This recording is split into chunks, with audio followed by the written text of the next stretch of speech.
আর dear viewer যারা ভিডিওটা দেখছেন, আমার হাতে যে খাবারটা দেখছেন কালো খুসখুসে দেখেন, দেখে জিভায় লোল পড়বে, লোল আসবে, জিভায় রস আসবে, সেটা হলো কালো জাম।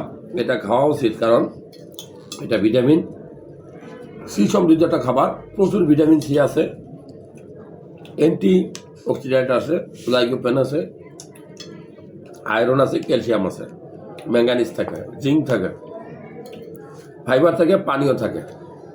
সো এই খাবারটা কেন খাবেন? এই খাবারটা আপনার শরীরে রোগ প্রতিরোধ ক্ষমতা বাড়াবে, ইমিউন সিস্টেম বাড়াবে। আমরা রোগ প্রতিরোধ ক্ষমতা বাড়ানোর জন্য অ্যান্টিঅক্সিডেন্ট, ভিটামিন সি ট্যাবলেট, এগুলো ক্যালসিয়াম কিনে খাই।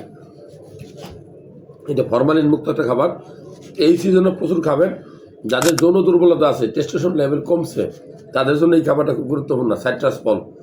আর যাদের রক্ত সঞ্চালনে ভুগছেন, তারাও কিন্তু এটা প্রচুর খেতে পারেন, শরীরে রক্ত হবে আপনার।